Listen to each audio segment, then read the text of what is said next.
and come and chant and dance and take prasadam and render some service, and in this way, go back home, back to Godhead. So thank you for this opportunity. Hare Krishna. Kalpa, raise your hand, please.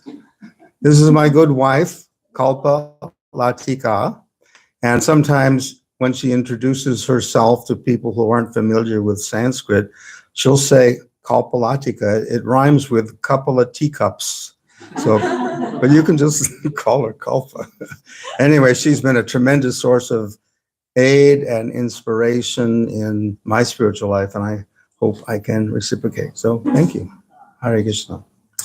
So I have prepared a talk, and it is under 20 minutes, and it's called Krishna, Our Truest Love. So Krishna doesn't do love in a half-hearted way. Krishna's love is unconditional and unreserved. Krishna sees us for who we really are, and he's totally into each and every one of us in our pure state. So normally when we're thinking of entering into a relationship with someone, what do? We weigh their strong points and their weak points and then decide how far we can compromise and if there are any deal breakers. For example, a gal might think, he's a bit old, but he's a good provider. Or a guy might think, she seems a little anxious, but otherwise she's kind and loving. But that's not how Krishna works. Krishna is totally into each and every one of us unconditionally and without reservation. Now I'll get a little more personal here. What do we normally look for in a loving relationship? Well, let's be honest. These are generalizations, no offense intended. But if you're a female looking for a guy, it doesn't hurt if the guy is well off. And if he's mentally and physically strong, that's a turn on. And if he's very wise, who doesn't want that? If a gal sees that a guy is popular or famous, that's definitely a plus. And finally, even if a woman says she wants a guy who's tied to her apron strings, she'll probably be a little more attracted to him if there's an element of detachment about him. Now, on the other side, for the guys, it pretty much boils down to one factor. Is she pretty? So what qualities have I just mentioned? Well, there's wealth, strength, fame, knowledge, renunciation, and beauty. In the ancient wisdom texts of India, these are called the 6 principal opulences. In Sanskrit, that's Sad Aishvarya. And Krishna is described as Sad Aishvarya Purna, or he who possesses all these opulences in full. So how did Krishna display these opulences? When Krishna was on earth 5,000 years ago, in the latter part of his life, he married 16,108 queens and built an opulent palace for each and every one of them. And I mean opulence that far surpasses our ability to even conceive of it. Opulence that makes the Taj Mahal seem like a ghetto hovel in comparison. Krishna's palaces were constructed with gold, silver, and precious stones. The walls and floors were inlaid with gems and rare metals. There were lush gardens filled with fragrant flowers and beautiful lotus ponds in which swans and other exotic birds frolicked. How about strength? Well, Krishna exhibited his unmatched strength in every phase of his life. As a young child, and I mean very young child, he killed the demoness Putana, and he lifted Govardhan Hill. Later, he killed the demonic king Kamsa, and still later, he conquered the armies of the powerful king Jarasandha. No one could defeat Krishna. What about fame? Well, one proof of Krishna's fame is that 5,000 years after he left the earth, we're still celebrating him. His Archana, or deity form, is worshipped in tens of thousands of temples and homes around the world. And his words of wisdom in the form of the Bhagavad Gita are the most revered sacred words in history. And what about knowledge? Well, in the Bhagavad Gita, Krishna says, Vedaish sarvair ahang eva vedya, Vedantakrid veda vedeva chaham. Quote, by all the Vedas, I am to be known. Indeed, I am the compiler of Vedanta, and I am the knower of the Vedas, end quote. So Krishna is both the source of all ancient wisdom, and he's the knower of it too. What about renunciation? Although Krishna killed the powerful king Kamsa, instead of assuming the throne himself, he reinstated his grandfather Ugrasena as king. In the Kurukshetra war, he gave his entire army to the enemy and simply offered himself to Arjun as Arjun's chariot driver. Krishna's most beloved, most intimate devotees resided in the village of Vrindavan. Yet in order to pursue Dharma and to save the earth from its burden of demonic kings, Krishna left Vrindavan at the age of 11 or 12, although the devotees whom he left behind practically died from separation. And finally, beauty. At every phase of his life, Krishna's beauty was unparalleled. As a young cowherd boy in Vrindavan, he was irresistible, decorated with a peacock feather, flute, yellow silk garment, and forest garland. In his later life in Dwarka, he was adorned with royal garments and exquisite jewelry.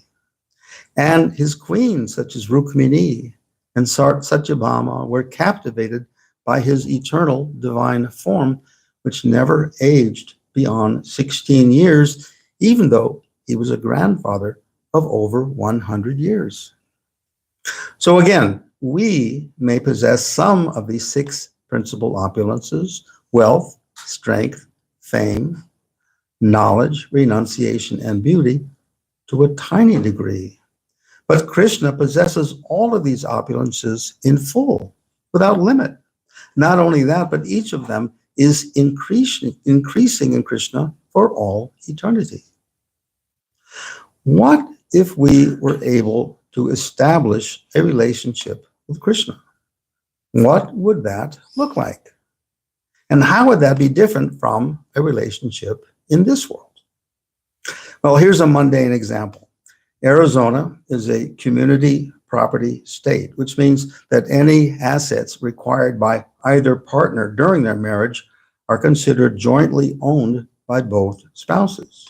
So why did I bring that up? Well, because Krishna's spiritual world is the original community property state.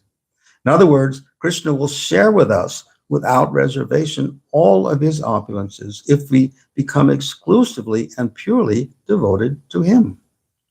In fact, for one who has developed complete love for Krishna, it's said that Krishna is purchased by such a devotee. Think about that. God sells himself to his pure devotee.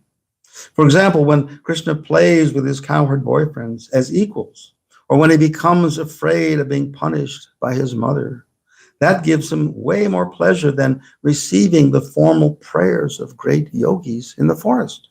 Krishna voluntarily becomes subordinate to his pure devotees. Which brings me to another point. No one except Krishna and his pure representative can completely reciprocate our love. Even if we find someone who's extremely and selflessly devoted to us, either they'll pass away or we will. In other words, everything in this world, no matter how perfect, eventually must end. But that's not Krishna. He's eternal. We, the soul, are eternal. Thus, the only way to establish a relationship that's not only completely reciprocated, but also completely unbroken, is to devote ourselves to Krishna, the eternal, supremely perfect reciprocator. In fact, because spiritual perfection brings complete freedom for the soul, Krishna will receive and fully reciprocate our love in any way we choose to express it. Do you want to be Krishna's friend, or his mother, or father, or his conjugal partner, or his loving servant? These relationships are all available to us according to our innermost desires. And Krishna is so anxious that we awaken our lost relationship with him that while we're in the conditioned state, he embeds himself in our hearts and never once lives, never loses sight of us, with us. In fact, Krishna's trick my forgetful soulmate into giving up their diseased mindset and turning to me instead. So on a personal note, I recently became a certified professional life coach, and I'm gradually growing my practice. And it occurred to me that Krishna is a kind of life coach. He's the original life coach. And in fact, he's the greatest life coach of all. A coach's responsibility is to help us find our highest happiness. A coach's responsibility is to know us through and through, to tune into our innermost feelings, aspirations, and fears, and to guide us on our path toward our highest happiness. A coach helps us through our anxieties and attachments, understanding that these are obstacles in obtaining our highest happiness. So Krishna is like that. He's always alert to ways in which he can lure us, guide us, or cajole us into acting in our best interests. He doesn't impose his agenda on us, but he'll find ways to remind us when we're straying from the path of our highest happiness. Krishna also makes it quite clear when we're doing things right.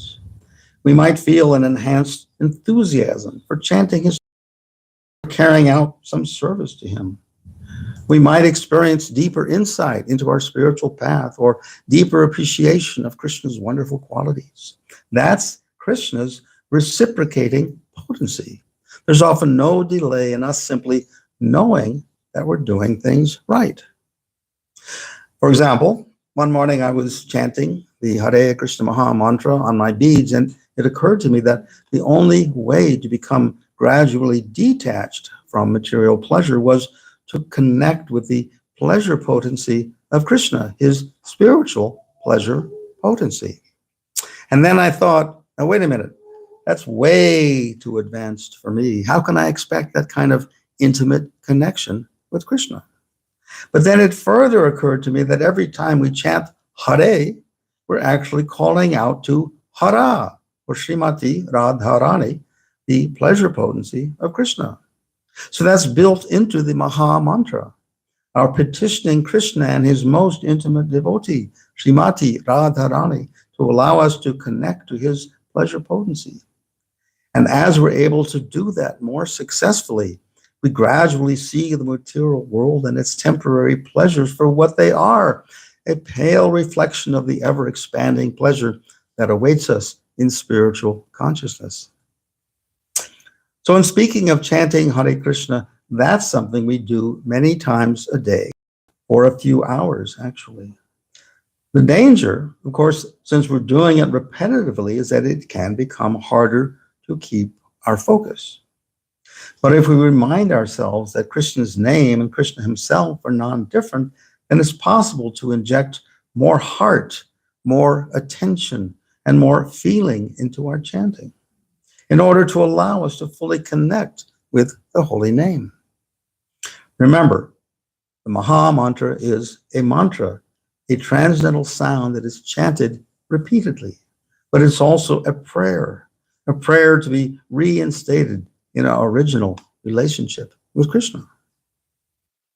In this world, a thing and its name are different. If I chant sweet rice, all I'll get is an exhausted jaw, rather than the satisfaction of tasting sweet rice. But in spiritual consciousness, where everything is absolute, an object and its name are one and the same. So if Krishna is my one true love, since he and his name are non-different, it follows that his name, Hare Krishna, Hare Rama, Hare Hare, Hare Ram, Hare Ram, Ram Ram, Hare Hare. They are also my one true love. But there is one difference between Krishna and his name. Can anyone guess what that is? Well, I'll help you. Krishna descends age after age to this material world to urge us, forgetful souls, to return to him. He appears on different planets and even in different displays his superhuman pastimes. That makes him supremely merciful.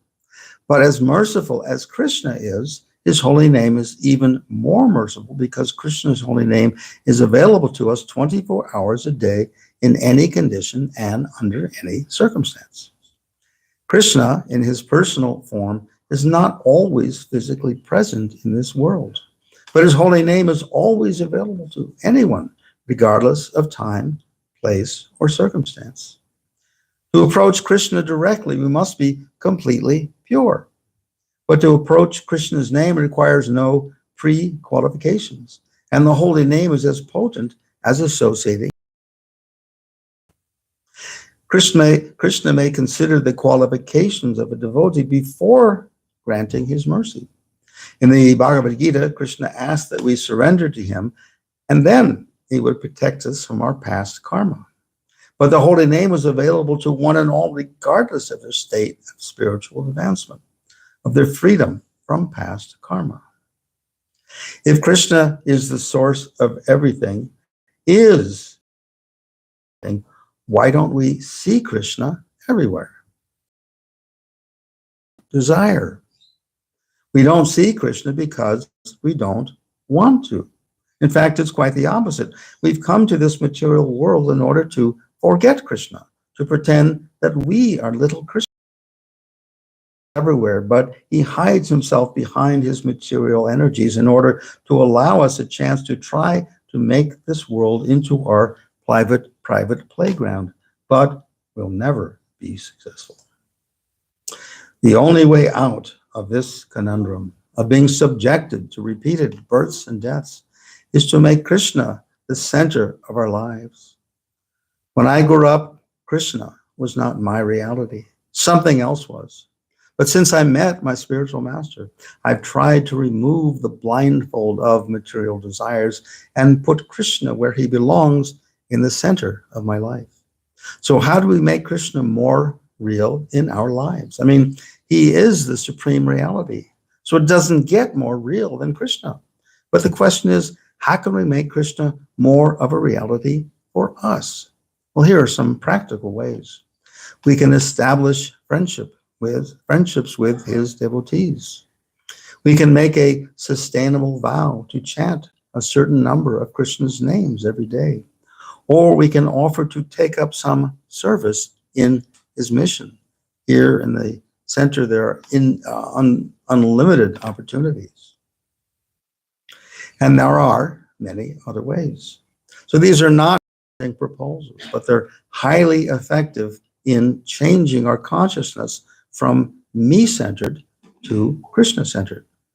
And Krishna, our one true love, will respond. He will reciprocate. That's his promise to you. Thank you very much. Hare Krishna.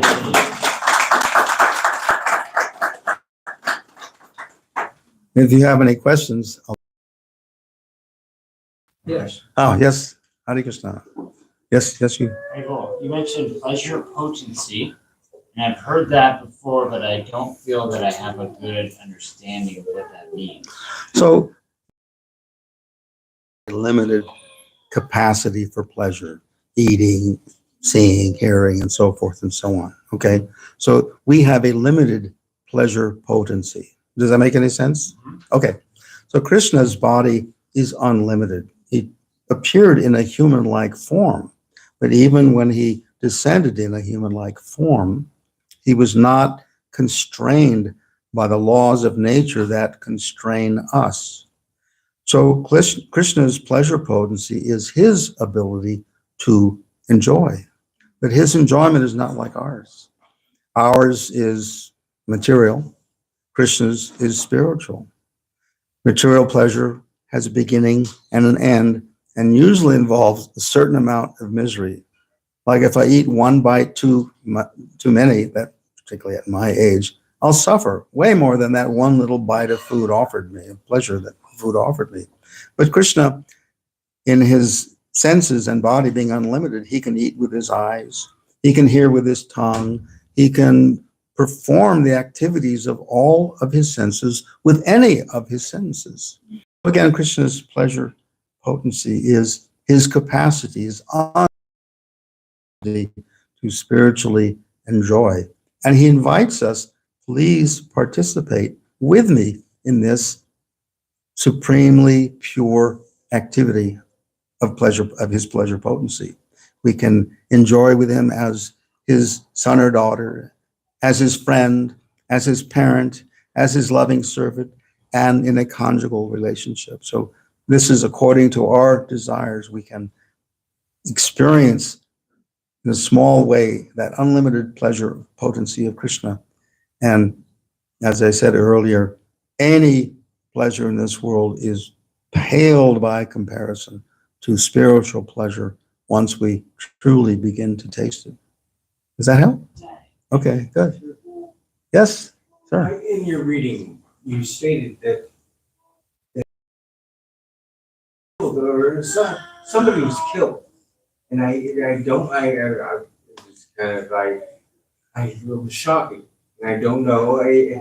Is that was it a justified killing? Is that right, or I don't I please help me understand. Well, that's an excellent question. Thank you. So everyone wants peace, right?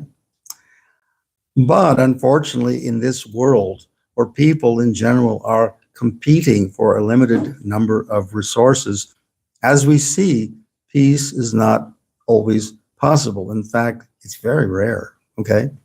So Krishna, when he came, there were more powerful demonic forces that really wanted to take over the planet and deprive the saintly people, the righteous people, from carrying out their spiritual duties. So Krishna wanted to basically, I know it may sound heartless, but he wanted to eliminate these people that were going against Dharma. And so that happened in the form of, for example, I mentioned the Kshetra war, this massive war, okay, in which most demonic forces were eliminated. But there's a catch that anyone on the battlefield who was either directly killed by Krishna or killed in the course of that holy war, they attained supreme liberation. So it's very unlike our experience of these nasty, illegal wars that we see going on nonstop in today's world, okay? In today's world, torture and rape and killing of innocent citizens are very common in the course of a war. But the battle of Kurukshetra, the Kurukshetra war, it was in a confined area and no citizens were harmed in the filming of this, in the, in the prosecution of that war. So war exists. It's part of this world, particularly in this fallen age. It's called the age of Kali. But if it's conducted for, this may be hard to believe, but a spiritual, a righteous reason to establish peace and harmony on this earth, then it becomes a righteous act. Does that help a little bit? Couldn't he have talked to him? Could have been like, man. He did. Krishna tried as hard as he could to reason with the opposing parties, to bring them to the negotiating table, and they refused. They refused to listen to him. So, no, you bring up a good point. and Krishna tried, but they weren't interested. They wanted the kingdom that wasn't theirs, and so they had to be eliminated. Yeah. Thanks. But No, thank you. isn't that good? He's giving them a chance at rebirth, right? It is good. Anything Krishna does, even though it may appear violent to our eyes, has the best results. Krishna is so perfect that any act that he carries out automatically has a perfect result, a result that is in everyone's highest interest. So you brought up a good point. You brought a good point. Right. Thank you. Thank you. Oh, it's 6:30. Yes. You're talking about taking up chanting of Hare Krishna, but there's so many distractions. You know, you can entertain yourself with Facebook, music. There's so many things. So, what would you encourage someone to give up these lesser pleasures and take up spiritual? Yeah. In other words, how do we fight the incessant distractions, particularly in this age, that are competing for our time and our interest and our energy and our minds and so forth? I don't have an easy answer because I'm fighting that same battle. What can I say? Except that it's a step-by-step process. That if we chant sincerely, gradually, we will feel the effect of the chanting, and we'll become more and more attracted to the chanting. So Prabhupada, the founder of our movement, gave us the chanting on beads, okay? And that's sort of like a solo meditation. And then kirtan, as you heard earlier, with wonderful musical instruments, which is very easy to get absorbed in. I was looking, and so many of you were just deeply absorbed in the chanting. So that's wonderful. So no, it's an uphill battle, and that's a very good question. And I don't know that I have any answers because, you know, do what I say, not what I do. I'm trying, and I think all of us who come here, we're all trying to combat the, if you will, the lower urges of the mind and connect to the highest source of pleasure and wisdom and so forth. And that's Krishna. And it's best done through his holy name. I mean, in one sense, people try to sit in meditation silently. Okay, that's good, but I don't mean to be condescending. I kind of pity them because that's impossible to do with any positive effect, to sit in silent meditation. So in this age, Sri Chaitanya Mahaprabhu, who was an incarnation, a mercy incarnation of Krishna for this age, gave us a very active process.